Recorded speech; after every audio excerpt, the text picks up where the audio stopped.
1 year का Bible reading plan, 1 साल का Bible reading plan. 1 Peter 5 chapter, Ezekiel 35 chapter, 36 chapter.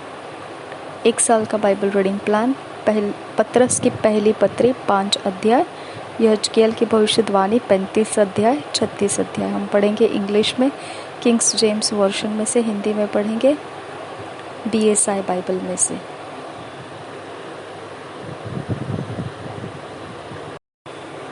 First Peter 5 chapter, Kings James version में से पढ़ेंगे। पिता पवित्र आत्मा इन वचनों के भेद रहस्य हमारे आत्मा के सुधार के लिए, आत्मा के बल के लिए हमें प्रकाशित करके दे, और हमें इस जगत के अंदर भेड़ियों के बीच में भेड़ हम जी रहे हमारी सहायता हो, ऐसा हमें मजबूत बलवंत कर और परमेश्वर के महिमा के काम हम कर सके। नासरी यीशु के नाम में विनती करते हैं, सुन और कबूल कर पिता, आमीन आमीन। हम पढ़ेंगे chapter 5, 1 Peter 5 chapter, first verse से। Introduction. The elders exhorted to feed the flock of Christ, the younger to obey the elder, and all to be sober, watchful, and steadfast in the faith, to resist the cruel adversary, the devil, etc. First verse. The elders which are among you I exhort, who am also an elder and a witness of the sufferings of Christ, and also a partaker of the glory that shall be revealed.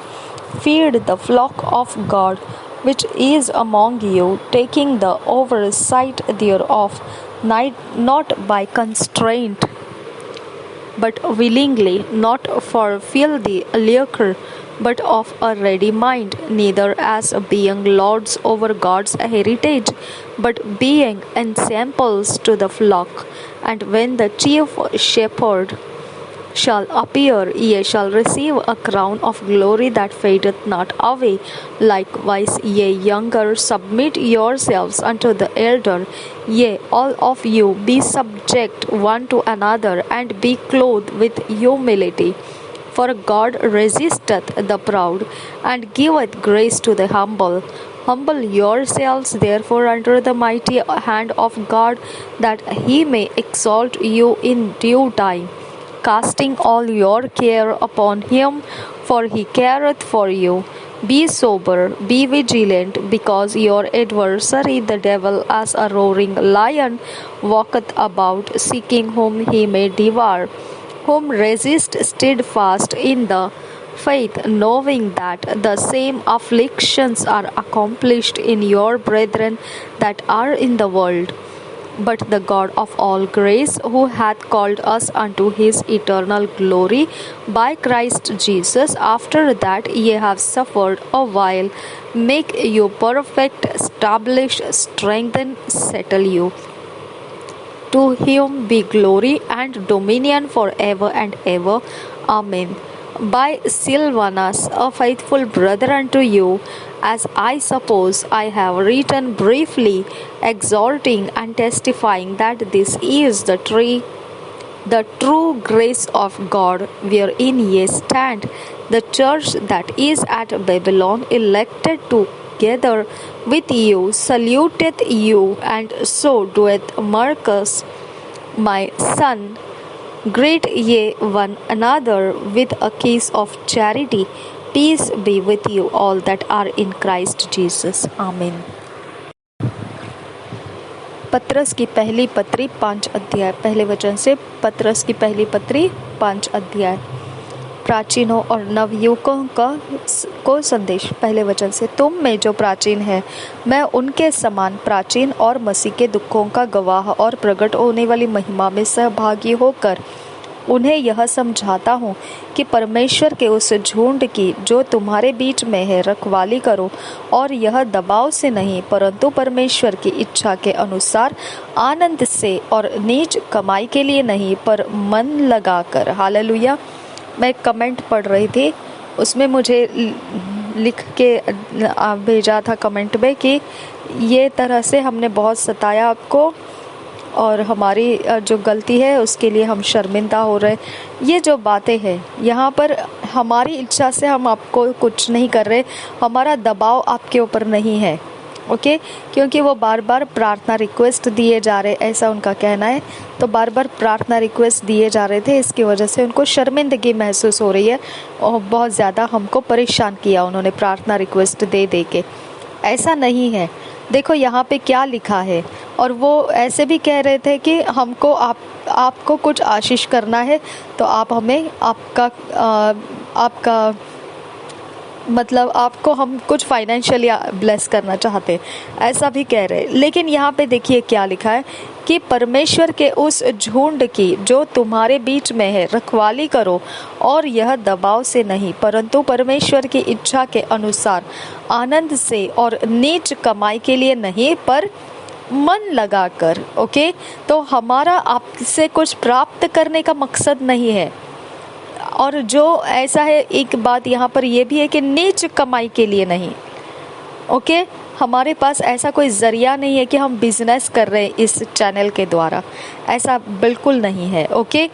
यहाँ पे क्या है, हम झुंड की रखवाली कर रहे हैं, जो तुम्हारे बीच में है रखवाली करो, ओके। हम सिर्फ झुंड के बीच में, हमारी भी रखवाली, हमारे ऊपर कोई तो अभिषिक्त दास दासियां है जो वो हमारी रखवाली कर रहे होंगे, हमको नहीं पता है, लेकिन वो हमारी रखवाली कर रहे होंगे, ओके। तो मैं भी आप लोगों को नहीं जानती हूँ, लेकिन मैं आपको इस चैनल से रखवाली के हिसाब से ही पेश आती हूँ, है ना।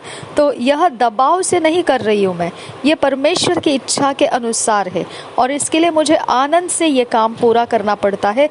इसके अंदर पड़ता है ऐसा नहीं है, ये आनंद है मेरे जीवन का, ओके, कि मैं मसीहों के लिए कहीं तो लाभदायी बनूं, ठीक है। ये आनंद की बात है हम लोगों के लिए कि हम मसीह के अंदर अपनी सेवा को पूरी कर सके। जो परमेश्वर ने हमारे अंदर रखी बातें हैं, हम वो बातों से मसीहों के जीवन को परमेश्वर के करीब ला सके। मतलब करीब का मतलब ऐसा नहीं, करीब का मतलब ऐसा नहीं कि डिस्टेंस से करीब, उसके कामों का असर हमारे ऊपर ज़्यादा से ज़्यादा हम ले पाए, ओके। और नीच कमाई के लिए नहीं पर मन लगाकर, ओके। जो लोग तुम्हें सौंपे गए हैं उन पर अधिकार न जताओ, वरन झुंड के लिए आदर्श बनो। हालेलुया। देखो, आप आदर्श बनने के लिए बुलाए हैं, अधिकार जताकर सब कुछ कोई भी कर सकता है ना। क्योंकि यीशु मसीह वो सूबेदार को क्या बोला कि सूबेदार को बोला मैं आता हूँ तेरे घर में। तो सूबेदार ने बोला तू मेरे घर में आने जितना, मेरे छत के नीचे आने जितना कोई ज़रूरत नहीं है, तू बस एक शब्द बोल दे कि वहाँ से तेरा शब्द अधिकार के हिसाब से मेरे सेवक के ऊपर हो जाएगा, काम हो जाएगा। तो मैं खुद भी सूबेदार हूँ, अधिकार को जानता हूँ। मैं किसी को उठ कहूँ तो मेरे अधिकार में जो इंसान है वो उठता है, जो बैठ कहूँ तो मेरे अधिकार में जो इंसान है वो बैठ जाता है, ओके। तो अधिकार ऐसा काम करता है कि आप जो बोलोगे उसको वो मान लेता है। अधिकार से आप लोगों के ऊपर गवर्निंग करते हैं, राज्य करते हैं, ओके। तो इस प्रकार से हमको लोग दिए गए हैं, तो हमारे हाथों में जो लोग हैं हम उसको स्टीयर गियर नहीं कर सकते हैं, ओके। क्योंकि स्टीयर गियर करके हम क्या करेंगे, उनके ऊपर अपने अधिकार का फैसला डालेंगे। तो परमेश्वर ने आदम और हवा के ऊपर भी अपना फैसला डाला नहीं, देख अगर तू खाएगा तो ऐसा करूँगा, मैं वैसा करूँगा, नहीं, धमकियाँ नहीं दी, ओके। तो इसके लिए परमेश्वर ने भी उनको अधिकार नहीं जताया, उनको सिर्फ इंस्ट्रक्शन दिया, है ना। तो उसने हमारी रखवाली करने वाला यीशु मसीह दिया, है ना। तो हमको ऐसा नहीं दिया जो दुष्ट अधिकारी जैसा अपने दास के ऊपर बल चढ़ाकर उससे काम करवा लेता है। ऐसा हमको अधिकारी बनाकर यीशु मसीह नहीं दिया, हमारा रखवाला बनाकर दिया, हमारा चरवाहा बनाकर दिया, है ना। हमारा भाई, हमारा दोस्त बनाकर दिया, हमारे साथ काम करने वाला बनाकर दिया। हालेलुया। तो हमारे लिए परमेश्वर ऐसा नहीं है, तो हम भी दूसरों के ऊपर ऐसा नहीं होना है, ठीक है, क्योंकि हमारे अधिकार के नीचे है ये बातें, इसके लिए हम उसको इस प्रकार से किसी को भी ज्यादती में नहीं चला सकते हैं, वरन झुंड के लिए आदर्श बने। मेरे आदर्श के लिए, मेरे मिशनरी काम में मेरे अधिकारी का एक डायलॉग मेरा ज़िंदगी बदल दिया, और हम सब के लिए वही डायलॉग बहुत बड़ा काम करता रहता है। वो डायलॉग ये है, जैसा यीशु मसीह ने कहा, ओके, कि तुम मुझसे भी ज़्यादा बड़े बड़े काम करोगे। तो उनका डायलॉग ये रहता हमेशा, देखो जहाँ तक मेरे सवाल है, मैं एक अधिकारी होकर आपके सामने हूँ, तो मैं जो कहूँगा वो तो तुमको मानना ही पड़ेगा, ये तो है, क्योंकि ये तो जायज़ बात है। लेकिन मैं तुमको ये ब्लेसिंग देता हूँ कि तुम मुझसे भी ज़्यादा बड़े बड़े काम करोगे, और तुम्हारे से जब ज़्यादा बड़े बड़े काम तुम्हारे मानने वाले लोग करेंगे, तब मैं समझूंगा तुम सफल इंसान हो। समझ में आया? तो इस प्रकार से उन्होंने हमको सिखाया कि जब मैं अधिकारी पद में हूँ तो तुम मेरी मानना तो आसान बात है, वो तो जायज़ बात है, वो तो आप टाल नहीं सकते हैं। लेकिन मेरा ब्लेसिंग तुम लोगों के लिए ये है, जब मेरी सफलता तुम्हारे ऊपर तब दिखाई देगी जब तुम मेरे से भी ज़्यादा बड़े बड़े काम करोगे, ओके, तब मेरी अधिकार पद की सफलता और मेरी ब्लेसिंग्स तुम्हारे ऊपर रहेगी। ओके, तो वो तरह से हमारे बारे में उन्होंने कहा, हमारे हाथ के नीचे दिए गए जो झुंड है, वो जब हमारे से भी ज़्यादा बड़े बड़े काम करेंगे, तब हमारे अधिकारी खुश होंगे और उस ब्लेसिंग्स को देख पाएंगे जो उन्होंने हमारे ऊपर रिलीज़ किया है। ओके, तो उनको वो हमारे मिशनरी काम की सफलता का प्रूफ मिलेगा कि सच में हमने कुछ काम किया है वहाँ पे। ओके, तो हमारे नीचे दबे हुए लोग नहीं रखना है हमको, हमारे नीचे अधिकार है, इसके लिए उनको दबाए रखो, उनको आगे नहीं जाने देना, उनके सारे सब कुछ को कुचल मार के डाल के एकदम उनको गिरा के नीचे दबा के रखो, उनका इंसल्ट करके रखो ताकि वो अपने सिर ऊंचे ना करने पाए। ऐसा नहीं कर सकते हैं हम। ओके, उनको इस प्रकार से दबाव डालोगे तो वो भी तुम्हारे ही सीख रहे और वो दूसरों को तुम्हारे ही आदर्श लेकर काम करेंगे। ओके, तो इसके लिए तुम उनको ऐसा कुछ तो दो जैसा हमारे अधिकारियों ने हमारे ऊपर डाला। ओके, जब तुम खुद सफल हुए ऐसा मुझे देखना है, तो तुम्हारे ऊपर ज़्यादा काम करने वाले, तुमसे ज़्यादा काम करने वाले, तुम्हारे नीचे अधिकारी में दिए गए, तुम्हारे अधीन किए गए लोगों में वो देखना आना चाहिए कि तुम्हारे से ज़्यादा वो लोग काम कर रहे हैं, तुम्हारे से ज़्यादा वो सफल हो रहे हैं। ओके, तो तब मैं समझूंगा कि मेरी ब्लेसिंग्स तुम पर काम कर गई। ओके, तब मैं तुम्हारे लिए आदर्श रहूँगा। ठीक है, तो इस प्रकार से हमारे यीशु, हमारा जो अधिकारी है, हमारे ऊपर वो प्रभुता नहीं करता है, ऐसा प्रभुता नहीं जो दुखदाई प्रभुता है। ओके, तो हम आदर्श ले रहे उससे। उसने कहा तुम्हारा जुआ कैसा है? बहुत भारी है। तो मनुष्य जब अधिकार पद पर जाता है तो वो बहुत भारी जुआ उसके नीचे वाले लोगों को देता है ना, उसका जुआ भारी रहता है मनुष्य जब देता है तो, क्योंकि मनुष्य शरीर के तौर पर मरा हुआ इंसान है, पाप के लिए मरा हुआ है, हम सब पाप के लिए मरे हुए हैं। पाप का प्रभुता हमारे ऊपर नहीं है, शैतान का प्रभुता हमारे ऊपर नहीं है। ओके, इस जगत का प्रभुता, मृत्यु का प्रभुता हमारे ऊपर नहीं है, लेकिन अधिकारी की प्रभुता हमारे ऊपर है ना। तो अधिकारी अगर पद ले लेगा तो अधिकारी अपने प्रभुता के नीचे हमारी हालत कैसा करना है उसके अंदर के लालसाओं के ऊपर डिपेंड पड़ता है। ओके, उसके अंदर के जो लालसाएं है, जो तृप्त नहीं हुई है, वो डिमांड करती है उससे।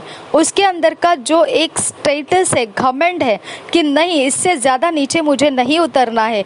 जैसा मैंने कहा, मेरे मेंटर मुझे बता रहे थे, देख पवित्र आत्मा मुझे जो बता रहा है प्रकाशन, उसके अनुसार तूने मैरिज नहीं करना है, चाहे तो कितना भी आगे चली गई हो, तुझे मुड़कर आना पड़ेगा। मैंने बोला ये असंभव है, ये ऐसा नहीं हो सकता है, मेरे लाइफ में ये ऐसा होना, मैं परमेश्वर को आज़ादी नहीं देती हूँ, उसका वचन नहीं मानता है इस तरह से। तो उन्होंने कहा ठीक है, तो आगे जाने के बाद तुझे पता चलेगा। ओके, मैं कुछ नहीं कहूँगा। तो उन्होंने अधिकार पद का मुझ पर ज्यादती नहीं लगाया, लेकिन मुझे रास्ता दिया। ओके, और मैं खुद उस रास्ते से जाकर मैंने अनुभव किया और मैंने समझ लिया मुझे क्यों ऐसा बताया गया था, और तब मैंने मान लिया कि सच में मेंटर्स लोगों का मानना चाहिए। ओके, तो अधिकारी लोगों का मानना नहीं मानना ये आपको सिखाना अलग तरीका है। ओके, परमेश्वर के पास भी अलग तरीका है। ओके, वो सीधा अपने झुंड में से निकाल देता है, वो सीधा अकेले रहने के लिए छोड़ देता है। अब वो उड़ाऊ पुत्र भी तो जाना चाहता था, ठीक है, कोई बात नहीं है। ओके, उसको रोका नहीं ना उसके पिता ने। तो अधिकारी पद के लोगों के अंदर की लालसा और उनके अंदर का जो शरीर में उनको अपनी जगह बनाए रखना, अब परमेश्वर को भी तो अपनी जगह बनाए रखनी थी, है ना, कि आदम और हवा ने सिर्फ उसकी ही माननी, ऐसी जगह चाहिए थी उसको, लेकिन उसने ज्यादती नहीं रखी। उसने क्या किया, उसने छोड़ दिया उनको, परमेश्वर ने छोड़ दिया उनको उनके मर्जी के ऊपर। अगर उन्होंने उसकी मानी तो वो उसके रहेंगे, अगर उन्होंने उसकी नहीं मानी तो उसके नहीं रहेंगे। ओके, तो उसके नहीं रहे तो उसके बेनिफिट उनके क्यों रहेंगे, है ना, तो वो बेनिफिट भी नहीं देता है उनको। हाँ ठीक है, बाहर से अगर कभी मुश्किल समय में उन्होंने कुछ मांग लिया परमेश्वर से तो वो दे देता है, उसके बारे में वो दया भी रखता है कि वो मनुष्य है, वो अपनी ज़रूरतों को खुद पूरा नहीं कर सकते, तो हमको उनके ऊपर दया रखना चाहिए। लेकिन वो अपना के दया नहीं किया, वो मनुष्य है जानते हुए, उनकी कमज़ोर अवस्था जानते हुए उनके ऊपर दया किया। ओके, लेकिन मनुष्य होकर जो दया होनी चाहिए वो सच में जो परमेश्वर के जन है उनके लिए जो बेनिफिट्स है, उस दया के अंदर वो बेनिफिट्स नहीं मिलता है उनको।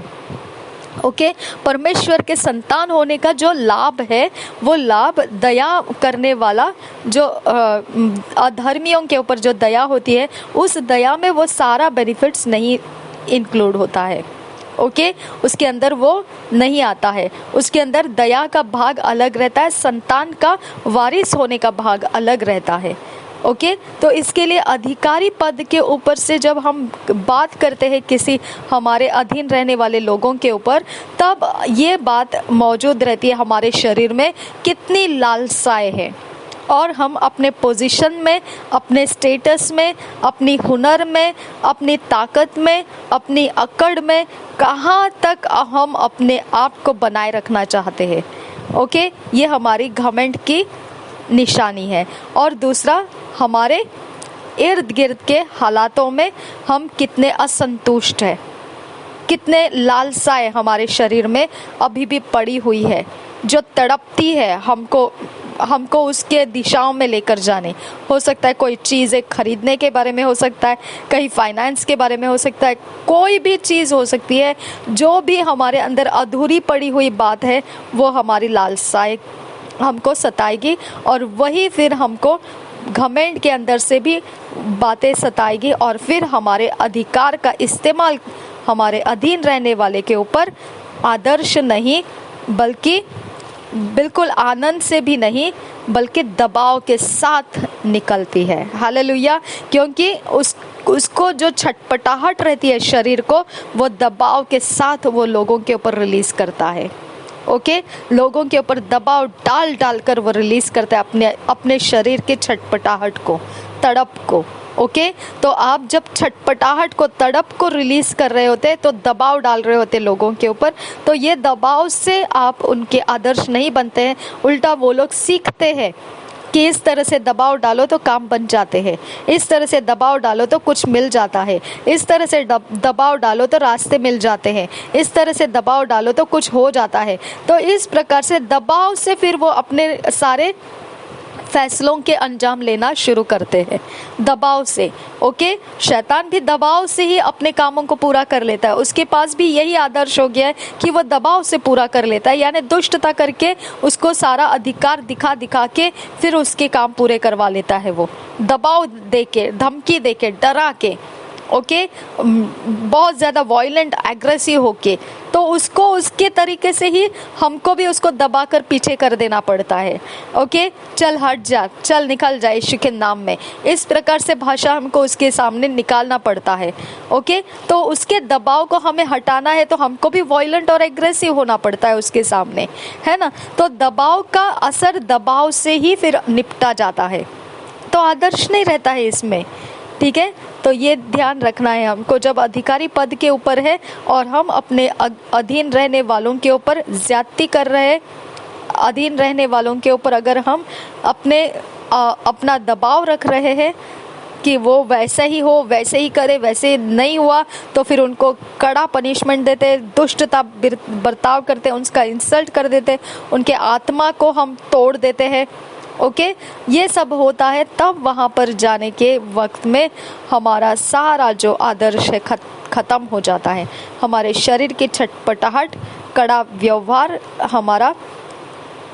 हमारे घमंड, ये सब वहाँ पर दिखाई देता है। ओके, 3 वचन से आगे, जो लोग तुम्हें सौंपे गए हैं उन पर अधिकार न जताओ, वरन झुंड के लिए आदर्श बनो। जब प्रधान रखवाला प्रकट होगा तो तुम्हें महिमा का मुकुट दिया जाएगा जो मुरझाने का नहीं।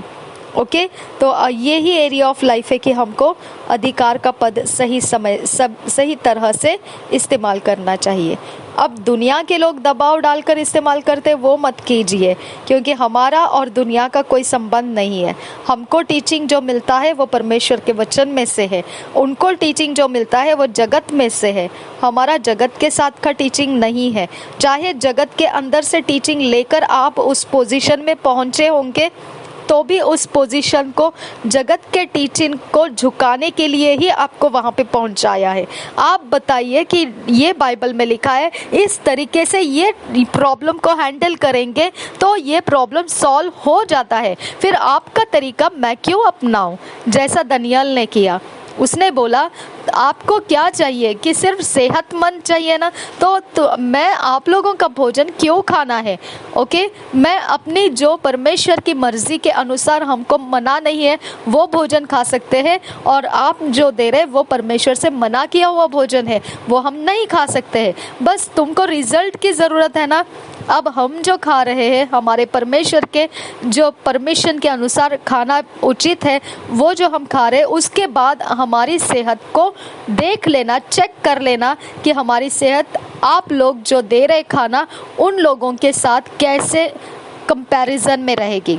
और दानियल के विषय में ऐसा निकला कि वो परमेश्वर के परमिशन दिए हुए भोजन जो रहते उसी को खा के, वो बादशाह जो देता था उसका नहीं खाया उसने।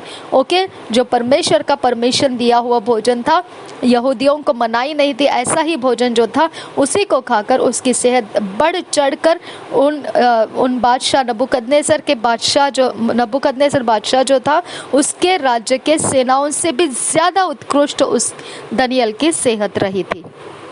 ओके, तो इस प्रकार से हमारे पास जगत के नियम है, हमको उसको बदलने के लिए तो रखा है, तो हम उस नियम को लेकर, भले ही उसकी स्टडी लेकर हमने कुछ डिग्री में जाकर पोजीशन को, अधिकार पद को पाया होगा, लेकिन उस अधिकार पद में खड़े होकर हमको जो हमारे अधीन लोग हैं उनको किस तरह से बर्ताव करना, ये हमको टीचिंग भी दिया होगा, लेकिन हमको उसको टीचिंग में नहीं लेना है, क्योंकि वो जगत का टीचिंग ठहरने वाला टीचिंग नहीं है, उसके अंदर चोरी, नाश, घात है।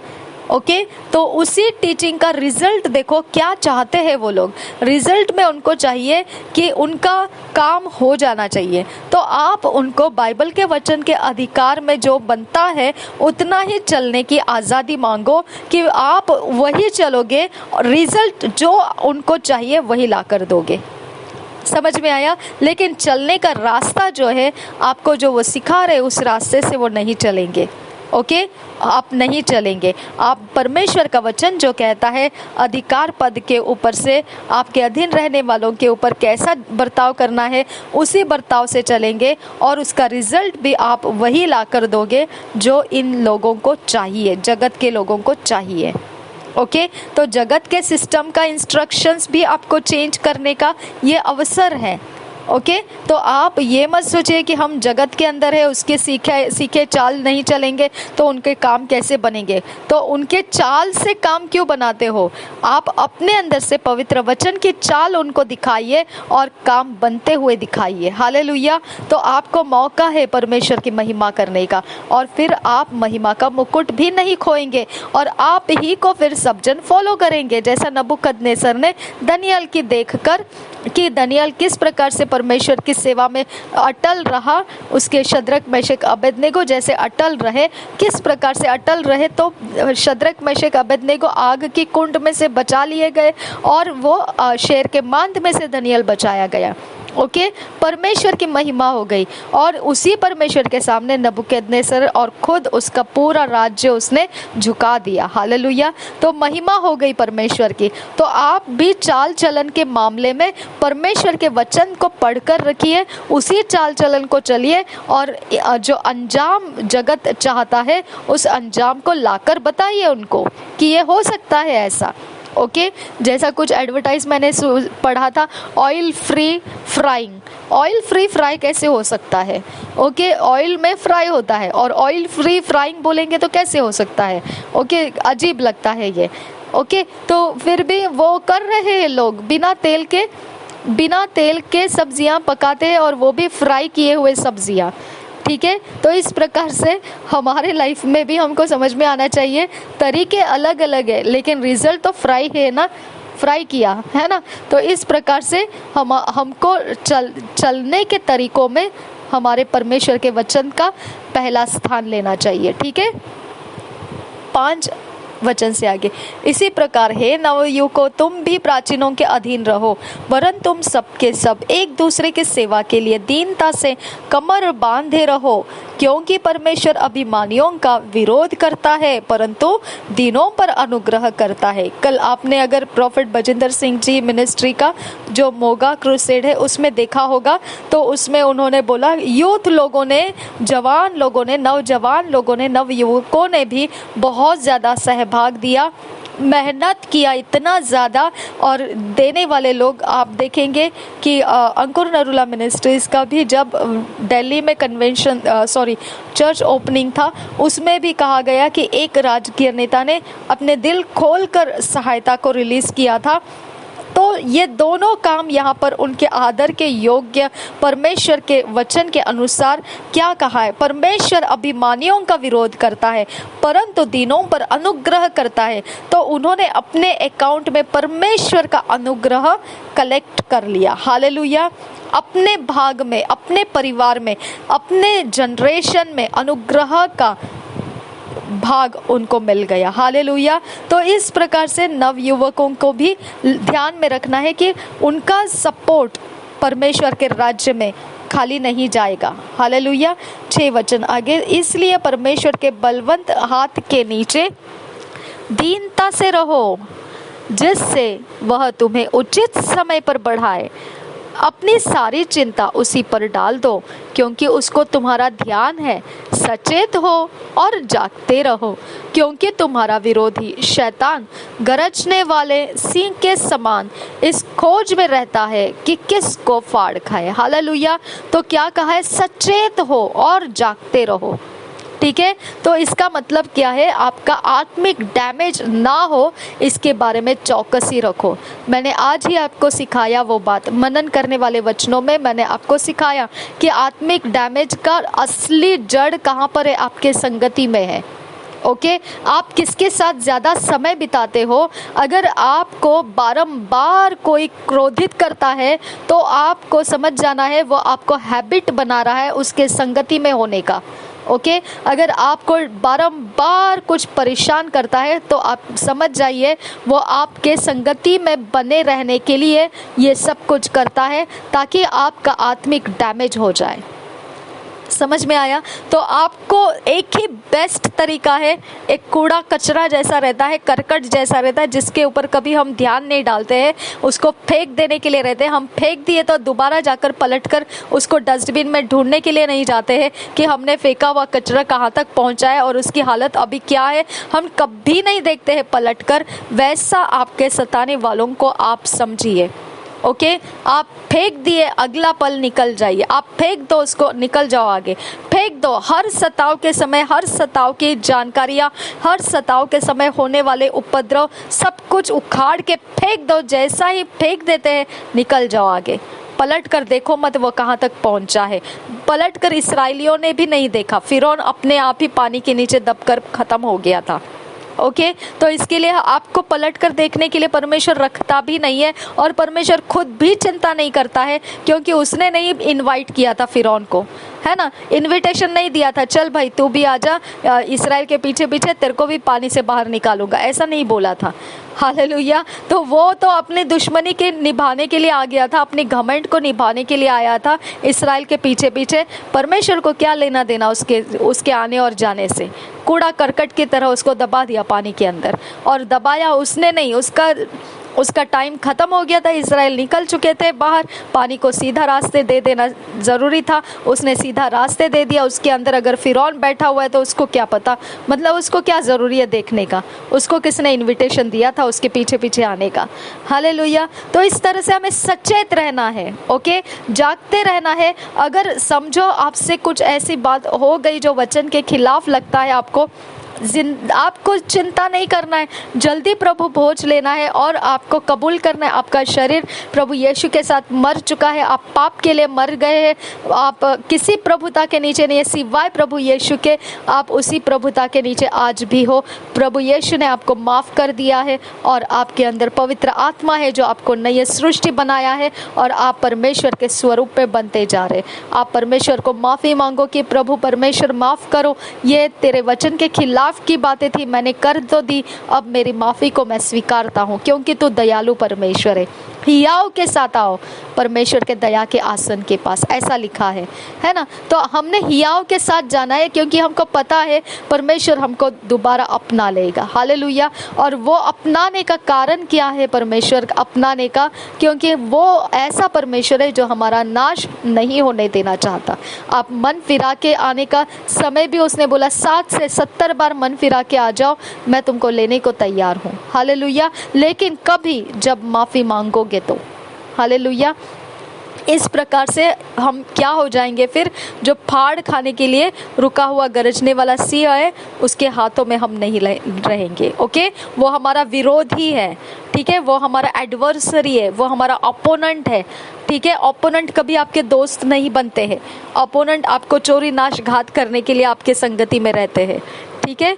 9 वचन, विश्वास में दृढ़ होकर और यह जानकर उसका सामना करो कि तुम्हारे भाई जो संसार में हैं ऐसे ही दुख सह रहे हैं। अब परमेश्वर जो सारे अनुग्रह का दाता है, जिसने तुम्हें मसीह में अपनी अनंत महिमा के लिए बुलाया, तुम्हारे थोड़ी देर तक दुख उठाने के बाद आप ही तुम्हें सिद्ध और स्थिर और बलवंत करेगा। उसी का साम्राज्य युगानुयुग रहे। आमीन। और एक बार देखिए, ये बात इतना परमेश्वर ने ओपनली दिया है, ओके, कि हम अकेले नहीं हैं। तो जब आप कमेंट में प्रेयर रिक्वेस्ट डालते हैं तो मैं आपको हमेशा बताती हूँ, जब मैं प्रेयर अपलोड करती हूँ तो वो मैं हमेशा याद रखती हूँ कि ये अकेले मेरी समस्या नहीं है। ओके, मेरी इस समस्या के साथ साथ और भी कोई लोग हैं जो ये सेम तरीके का शैतानी अटैक को सहन कर रहे हैं। अगर मैं अपने लिए बाहर आऊँ तो मेरे साथ साथ वो लोग भी बाहर निकलेंगे। हालेलुया। तो इस प्रकार से हमारा इस संसार के अंदर का कोई भी कठिनाइयाँ, कोई भी आप उसके विरोध आप देखेंगे कुछ भी अलग नहीं है। यहाँ आप एक दुख सह रहे, वही दुख कितने लोग जगह जगह में मसीही लोग उस दुख को सहन कर रहे होंगे। ओके, तो इसके लिए आप इकट्ठे रहने से, विश्वास में दृढ़ रहने से, एक दूसरे के साथ संगति में भाईचारे के साथ रहकर आप शैतान का सामना कर सकते हैं। ओके, इसके लिए मेरा प्रेयर अपलोड हो जाता है तो हम सबको मैं इकट्ठा लेकर उस प्रेयर में शामिल रखती हूँ और फिर वो अपलोड करती हूँ। तो इसका मतलब क्या हो जाता है, हमारे इस इकट्ठे विश्वास के साथ शैतान गिरा दिया जाता है। हालेलुया। 10 वचन देखिए, अब परमेश्वर जो सारे अनुग्रह का दाता है, जिसने तुम्हें मसीह में अपनी अनंत महिमा के लिए बुलाया है, कूड़े करकट के लिए नहीं बुलाया, सड़े गले बातों में पड़े रहने के लिए नहीं बुलाया, ओके। उसी में सड़ गल कर मर जाने के लिए नहीं बुलाया, ओके। ऐसे धक्के जीवन खाने के लिए नहीं बुलाया, है ना। तो हमारे लिए परमेश्वर ने महिमा के लिए बुलाया। तो हमारी डेस्टिनी कहाँ है देखिए, ओके। हमारी डेस्टिनी के लिए इंस्ट्रक्शंस कौन से है देखिए। ये सारी बातों को याद रखोगे तो आप इस प्रकार के जलजलाहट भरे शैतानी जगत के अंदर कोई भी प्रकार की अवस्थाओं में आप कहीं पर भी अपना मन नहीं लगाओगे, ओके। उसको जस्ट एक प्रकार का जैसा कोई कीड़ा करकट गिर जाता है तो हम कैसे झटके लगाकर गिरा देते हैं और निकल जाते हैं आगे, वैसे आपके लाइफ को आप झटके लगा कर आगे जाएंगे। कोई परवाह नहीं है, कोई परवाह नहीं है। आप वर्णन मत कीजिए आपके ऊपर कैसा उपद्रव है, वर्णन मत कीजिए उसको, क्योंकि वो उपद्रव है किसको नहीं पता है, उसका नाम ही तो उपद्रव है, ओके। तो इसके बाद में सिर्फ आपको क्या करना है, झटके मार देना है, गिरा देना है, निकल जाना है, अपनी असली पहचान में टेक लेना है अपने आप को, ओके। असली पहचान में खड़े रहना है, असली पहचान में आड़े के खड़े रहना है हमने, हालेलुया। असली पहचान से छूटना नहीं है। आप वो सारी गंदी बातों को भूल जाना है जो शैतान ने आपके ऊपर रखा, वो सब भूल जाओ, क्योंकि उसकी ताकत ही नहीं है, वो ख़त्म हो चुका है, उसका अंत हो चुका है, उसका कोई डेस्टिनी नहीं है, सब कुछ उसका नाश में क्या कहना है। और वो अपने सिर्फ डींगे लगा रहा है, डींगे मार रहा है सिर्फ, ओके। अपने सिर्फ घमंड का इस्तेमाल कर रहा है, उसके पास वो भी नहीं रहा है अभी, सब कुछ नंगा तमाशा परमेश्वर ने बता दिया है क्रूस के ऊपर जाकर, है ना। सब कुछ उसका सारा शक्तियों का विरोध करके यीशु मसीह जीवितों में उठ खड़ा हो गया दोबारा, ओके। मुर्दों में से जीवित हो उठा, और इतना ही नहीं, उसके पीछे हमको भी जीवित कर लिया उसने, हालेलुया। अब आने वाला है दोबारा। है क्या कोई ताकत शैतान के पास उसको अटकाने का? उसके पास नहीं है ताकत, वो हमको भी नहीं रोक सकता है, क्योंकि हम भी यीशु के साथ उठा लिए जाने वाले दूसरे आगमन में।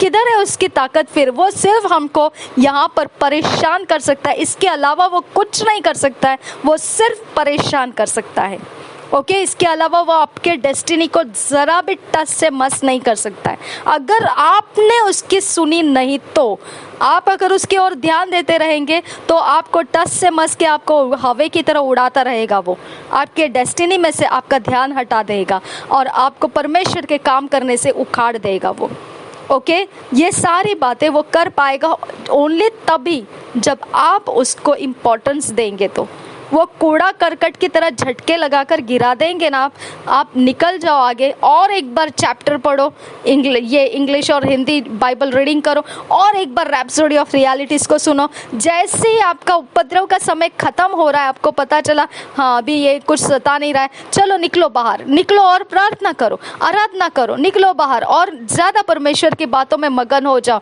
क्योंकि ये डेस्टिनी है आपकी, हालेलुया। क्योंकि यही के लिए परमेश्वर ने आपको बुलाया है। शैतान की गली पड़ी बातों को क्या करना है, हमको अंदर से रख के क्या करना है? सॉरी बोलने का भी असर नहीं है किसी के ऊपर, क्योंकि हमारे पास जो कुव्वत है वो गली पड़ी बातों के लिए नहीं है। ख़त्म करना है उन बातों को और आगे निकल जाना है, हालेलुया। अब देखिए आगे क्या लिखा है, तुम्हारी थोड़ी देर के दुख उठाने के बाद आप ही तुम्हें सिद्ध और स्थिर और बलवंत करेगा, हालेलुया। थोड़ी देर बोला है, आप बोलेंगे 1 साल 2 साल 4 साल 5 साल, ये थोड़ी देर लगती है आपको, हालेलुया। लेकिन परमेश्वर अब्राहम को इसहाक देने का वायदा करके उसको कितने साल, 20-25 साल के बाद उसको इसहाक मिला, तो क्या वो थोड़ी देर लगती है आपको? हालेलुया।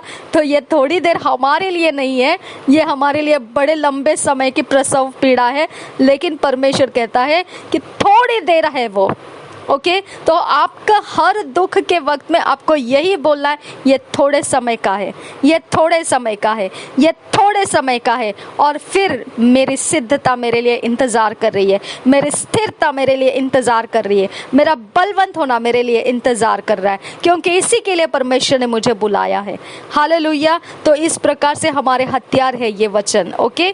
11 वचन से आगे, उसी का साम्राज्य युगानुयुग रहे, अंतिम अभिवादन। मैंने सिलवानुस के हाथ, जिसे मैं विश्वास योग्य भाई समझता हूँ, संक्षेप में लिखकर तुम्हें समझाया है और यह गवाही दी है कि परमेश्वर का सच्चा अनुग्रह यही है। इसी में स्थिर रहो। जो बेबीलोन में तुम्हारे समान चुने हुए लोग हैं, वह और मेरा पुत्र मरकुस तुम्हें नमस्कार कहते हैं। प्रेम के चुंबन से एक दूसरे को नमस्कार करो। तुम सबको जो मसीह में हो शांति मिलती रहे। हालेलुया। तो इस प्रकार से हमारे ऊपर जो महत्व का हमारा डेस्टिनी है, उसका आप नज़र से, आपके दृष्टि में से उसका सोच आप गायब होने मत दीजिए। ओके, आप देखो, ठीक है, सब कुछ ठीक है, ओके, लेकिन आप अगर मसीह हो और आपके साथ साथ परमेश्वर है और आप परमेश्वर के काम किए जा रहे हो, तो आप कई गुना आगे निकल गए हो जितना उपद्रव आपने सहा है।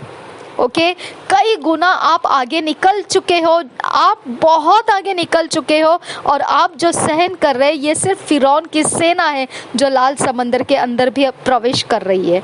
ओके, उसका अंत होने का समय हो चुका है। आमीन। तो इसके लिए आप उसकी निशानी देखते मत बैठो, उस छोड़ दो उसको।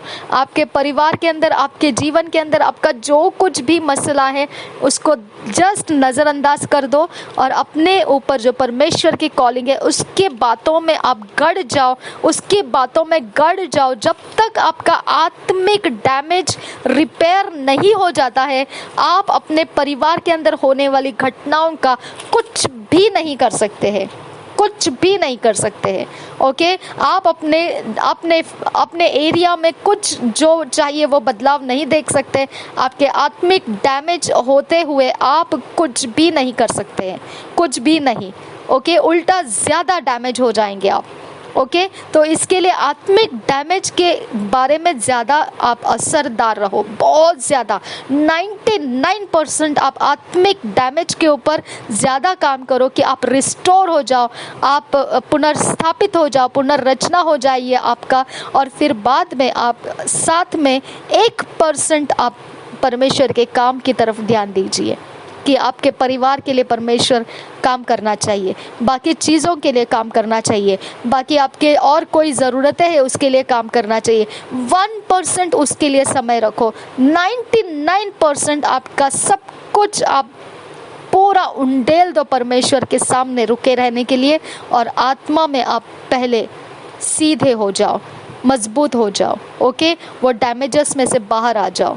ओके, वो स्पिरिचुअल डैमेजेस, डेंजर जोन है, वो इंसान को मार भी डालता है। ओके, इसके लिए स्पिरिचुअल डैमेज के लिए ही उपद्रव किए जाते हैं, स्पिरिचुअल डैमेज ही के लिए उपद्रव किए जाते हैं, स्पिरिचुअल डैमेज ही के लिए उपद्रव किए जाते हैं। इतना जब आपको मालूम है कि ये गड्ढा लगा हुआ है, तो भी आपको क्यों चाहिए वो उपद्रव के ऊपर अपनी दिमाग लगाए रखने के लिए, है ना? जब वो डैमेज करना ही है उनको, उन्होंने ठान लिया है, आपके घर के लोग रहे, कोई भी रहे, ठान लिया है उन्होंने, तो आपको उनकी तरफ देखने की ज़रूरत क्या है? क्योंकि वो स्पिरिचुअल डैमेज सिर्फ तभी कर सकते हैं जब आप उनके ऊपर उनको नोटिस करेंगे, आप उनके कामों के वर्णन करके अपने ऊपर उसके असर को रखेंगे, तो वो स्पिरिचुअल डैमेज हो जाता है।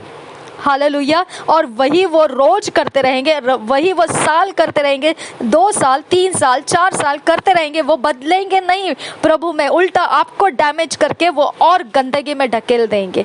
समझ में आया? तो इसके लिए आप पूरा 99% आप परमेश्वर की ओर ध्यान दो, 1% सिर्फ आप बाकी चीज़ों में ध्यान दो कि आपके परिवार के लिए क्या करना है, आपके घर के लिए क्या करना है, आपके बाकी रिश्तों के लिए क्या करना है, आपके करियर के लिए क्या करना है, आपके फाइनेंस के लिए क्या करना है, जो भी है वो सब 1%। 99% आप डैमेज के बाहर आने के रास्ते चलिए। ओके, डैमेज के बाहर आने के रास्ते सिर्फ चलिए नहीं, डैमेज के बाहर आकर अड़े के खड़े रहिए। सचेत और जागते रहिए कि आप डैमेज के बाहर आए हैं, अब डैमेज के अंदर दोबारा हम नहीं देंगे अपने आप को, ऐसा रहिए।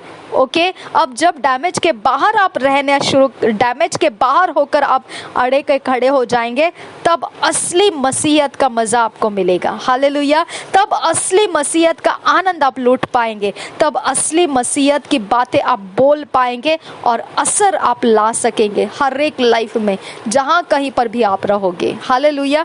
तब तक के लिए आपको शांति से आगे जाना है, तब तक के लिए आत्मिक डैमेज के ऊपर आपका 99% आपका कंसंट्रेशन, फोकस आप आत्मिक डैमेज से बाहर निकलने वाला रास्ते पर लगा देना है। आमीन। क्या आप तैयार है इस बात के लिए? आत्मिक डैमेज में से बाहर निकलने वाले रास्ते के ऊपर आपका ध्यान केंद्रित कर दो आज से, अब भी इसी समय से।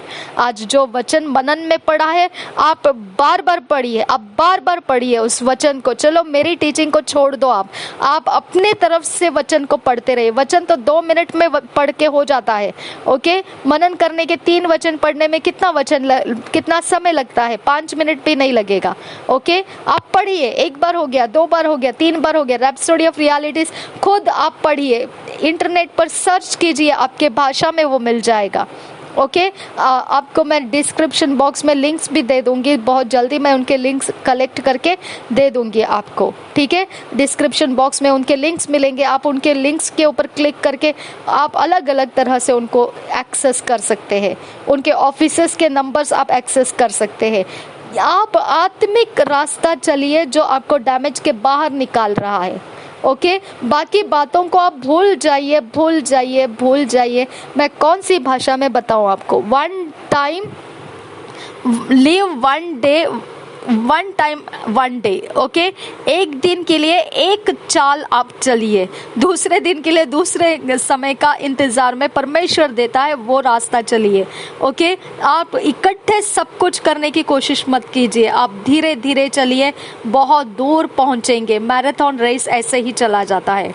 ओके, शुरुआत में धीरे धीरे धीरे धीरे धीरे, लेकिन जैसे वो लास्ट रस्सी नज़दीक आ जाती है, तब वो अपनी दौड़ की पूरी एनर्जी लगा के वो रस्सी तक पहले पहुंचने की पूरी जिद लगाकर, पूरी ताकत उंडेल कर, पूरी स्पीड लगाकर भागते हैं और वो जीत लेकर आ जाते हैं। हालेलुया।